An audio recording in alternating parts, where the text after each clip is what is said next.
y un saludo una vez más a todos aquellos que están conectados en este momento para participar de este culto importante donde nuestra vida se demuestra a través de acciones que tenemos sed de Dios, tenemos necesidad de Dios. Dios no está buscando mejores proyectos ni mejores edificios, Dios está buscando mejores personas que busquen su espíritu.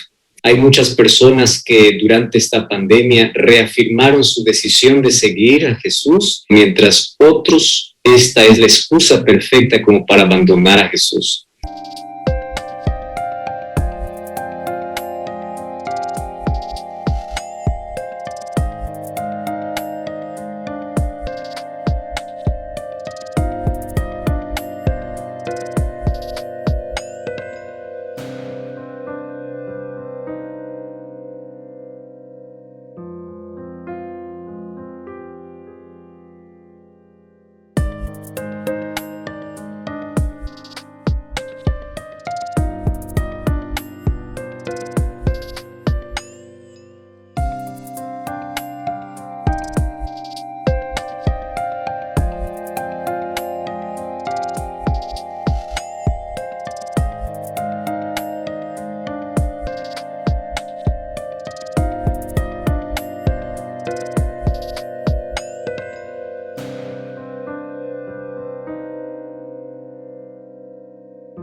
A ver cuando todo se normalice es que muchos no volverán más a las iglesias.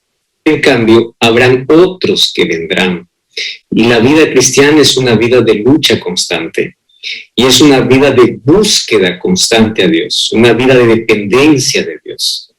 Me acuerdo de una historia interesante que un hombre, antes de poder morir, llamó a sus 2 hijos que tenía y les dice: yo les voy a dejar un tesoro de herencia.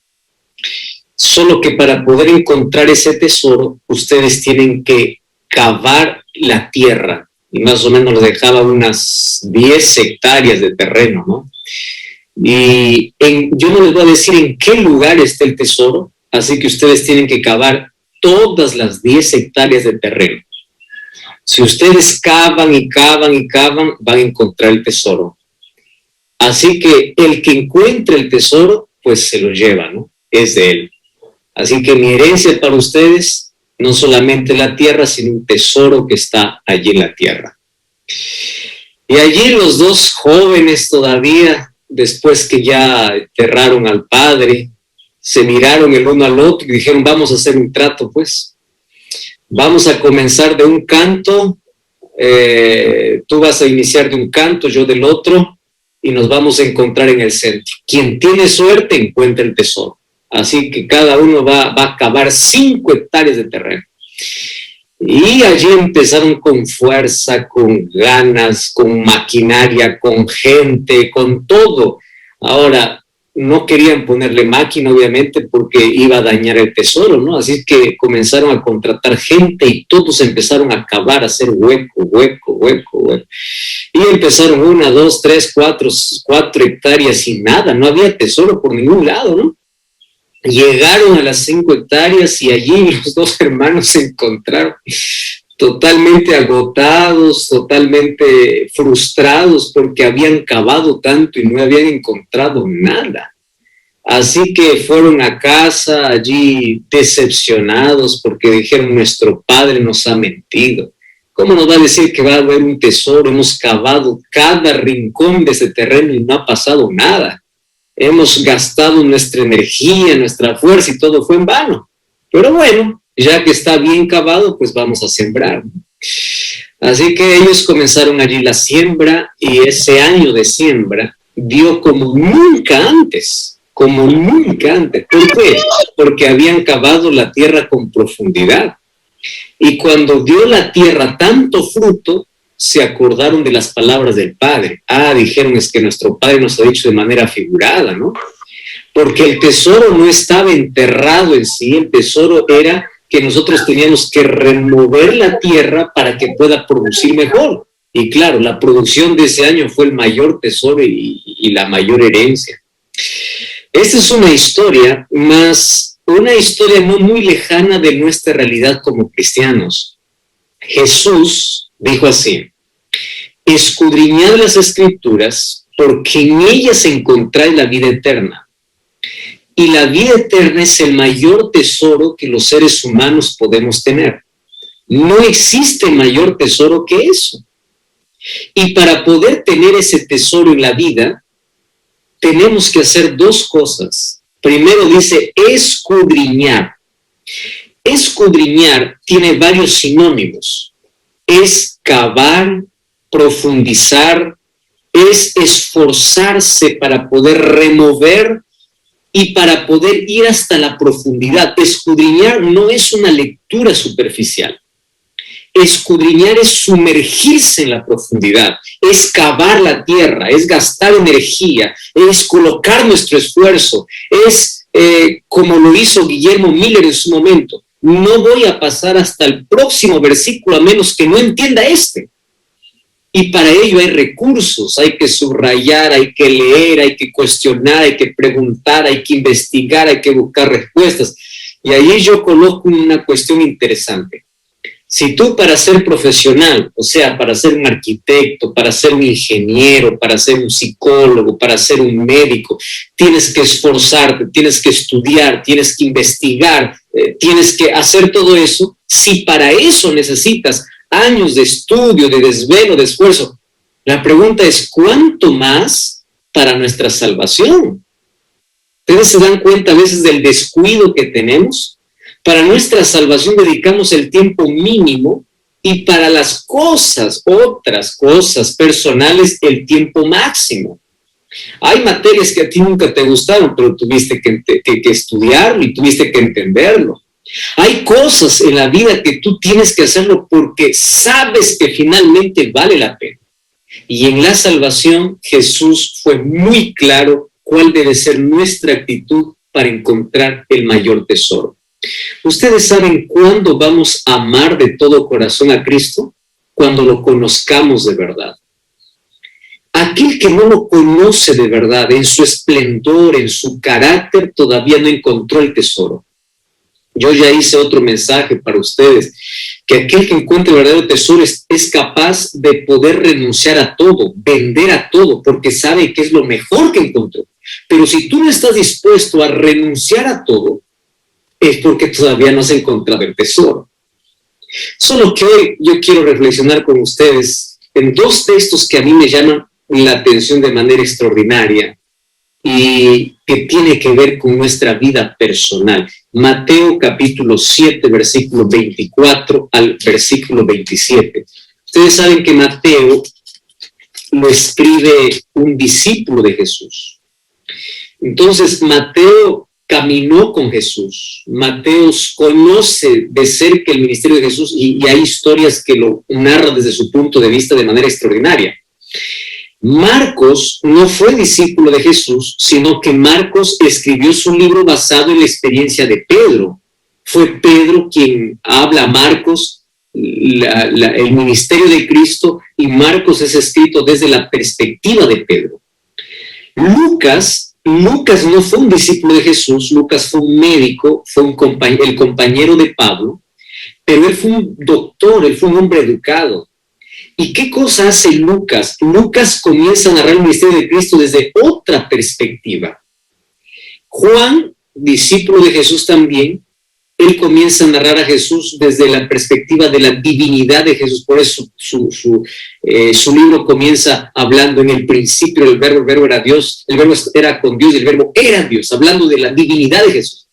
Pero Mateo habla de Jesús como rey, y en el capítulo 5, cuando habla acerca del sermón de la montaña, que va hasta el capítulo 7, habla acerca del reino de los cielos. Por eso es que todas las parábolas que dice el reino de los cielos es semejante, lo encontramos en Mateo, porque él quiere resaltar a Cristo como rey. Y en el capítulo 7, que es la conclusión del sermón de la montaña, en el versículo 24, hasta el versículo 27 encontramos el llamado de Jesús. O sea, es el cierre del Sermón del Monte. Y ustedes saben que el llamado siempre es especial. Los llamados siempre apelan al corazón. Los llamados van para que el ser humano pueda tomar una decisión. El llamado no es para manipular, el llamado no es para obligar, el llamado es para persuadir, es para invitar para que la persona pueda tomar una decisión. Entonces la persona es libre de tomar la decisión, si quiere o si no quiere.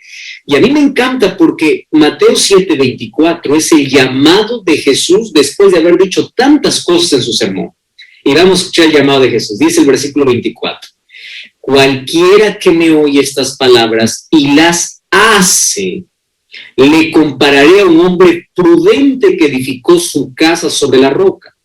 Descendió lluvia, vinieron ríos, soplaron vientos, golpearon contra aquella casa y no cayó porque estaba fundada sobre la roca.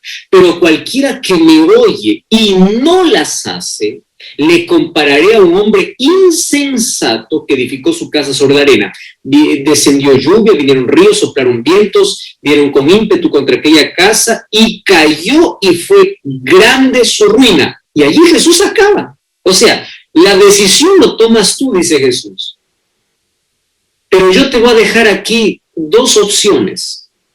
Y estas dos opciones se trata de dos tipos de personas y de dos tipos de cimientos.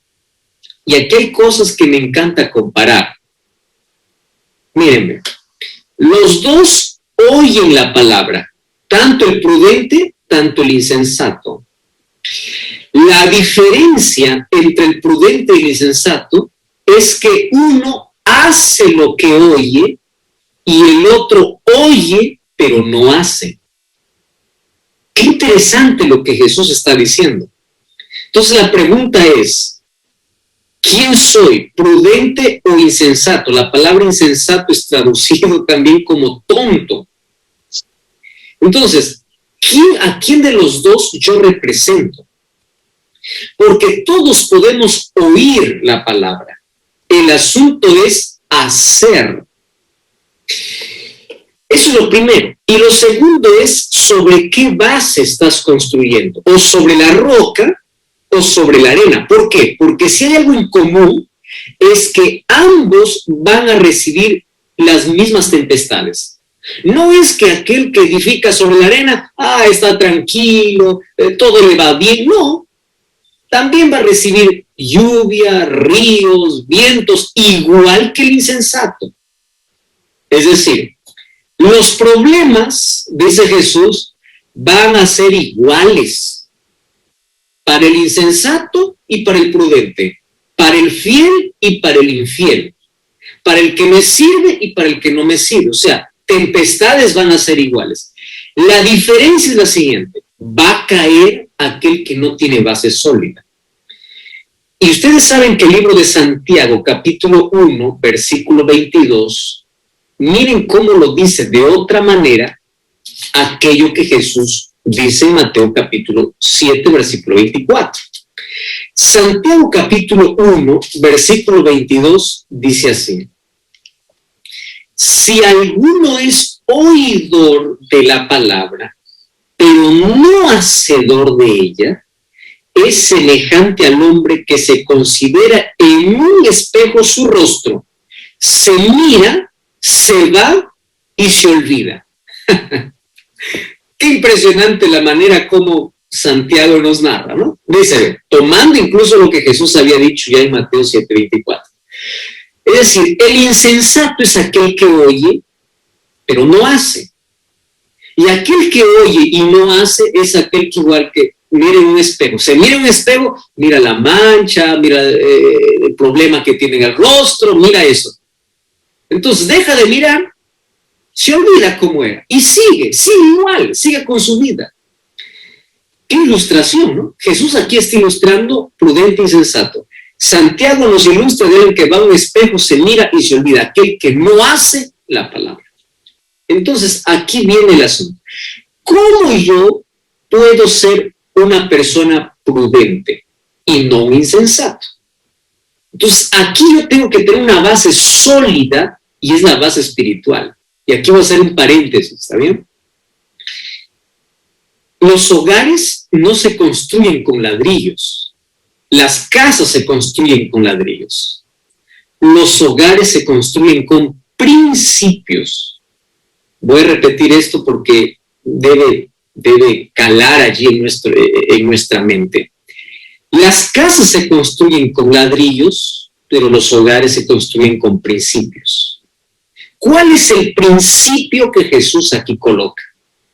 Entonces, veamos cómo el libro de Lucas nos cuenta lo mismo que dijo Jesús, pero lo añade otra cosa. Y aquí está el secreto revelado para ser prudente y para tener una base sólida. ¿Dónde? Vamos a Lucas entonces, ¿está bien? El libro de Lucas, capítulo 6, versículo 46 al versículo 48. Lucas, capítulo 6, versículo 46 al versículo 48. Dice así, 6:46. ¿Por qué me llamáis Señor y no hacéis lo que yo digo? Lucas lo que está haciendo es un resumen del Sermón del Monte. Y aquí hace un resumen de la conclusión de Jesús. Dice así el versículo 47. El que viene a mí y oye mis palabras y las hace, os indicaré a quién es semejante. Al hombre que al edificar su casa, lo mismo que dice Mateo capítulo 7, pero aquí añade un asunto más. Miren lo que dice. Cavó y ahondó y puso su fundamento sobre la roca. Miren, acá hay tres cosas. Número 1, cavar. Número 2, ahondar. Y número 3, poner el fundamento sobre la roca. Y de ahí se repite lo que dice Mateo. Vino inundación, vinieron ríos, la casa no se pudo mover porque estaba fundada sobre la roca. Versículo 49. Pero el que oyó y no hizo es semejante al hombre que edificó su casa sobre la tierra o sobre la arena, sin fundamento. Aquí está el secreto de todo. ¿Cuál es el secreto? Entonces, tú tienes que primero ver sobre dónde vas a colocar tu vida, tu familia. Y la base, ¿quién es? Cristo. ¿Qué es? Su palabra. Muy bien. ¿Cómo yo soy prudente? ¿Cómo yo paso de ser oidor a hacedor? 3 verbos importantes. Cavar, ahondar, fundamentar. Eso es todo. Eso es el secreto de la vida. ¿Qué cosa es lo que tengo que cavar? Cuando tú vas a la Biblia, tú tienes que ir con un espíritu de poder aprender, no de quedarte en la superficialidad. Porque hay 2 maneras de poder leer la Biblia. Uno es como turista y el otro es como explorador. ¿Sabes cuál es la diferencia? Un turista va, toma foto y punto, se acabó, ¿no? Se divierte y allí se acabó. Un explorador va, no se va solo a tomar foto. Un explorador va a estudiar cada retazo de terreno. Ese es un explorador. Va a explorar. Él no se queda en la superficialidad. Y Dios no quiere lectores turistas. Dios quiere lectores exploradores. Entonces, para eso, ¿qué cosa tienes que hacer? Tienes que cavar, tienes que ahondar, tienes que profundizar. Cuando haces eso sobre la roca, que es Cristo, entonces vendrán lluvia, vendrán dificultades, vendrá tormenta. Te podrá sacudir, pero nunca te podrá derribar. ¿Correcto? Te podrá sacudir, pero nunca te podrá derribar. Porque tu vida, tu familia, tiene un fundamento sólido. ¿Y ese fundamento cuál es? La palabra del Señor. Ese fundamento es Cristo, porque mientras más cavas en la Biblia, mientras más profundizas en la Biblia, te encuentras con la roca. Y esta roca es Jesucristo. Mis amigos, este es el secreto de vida. Fuera de esto no existe.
voy a resaltar aquí un asunto que dije. Las casas se construyen con ladrillos. Los hogares o la vida se construye con principios. Y este es el principio que tú no debes dejar fuera. Haz tu culto diariamente.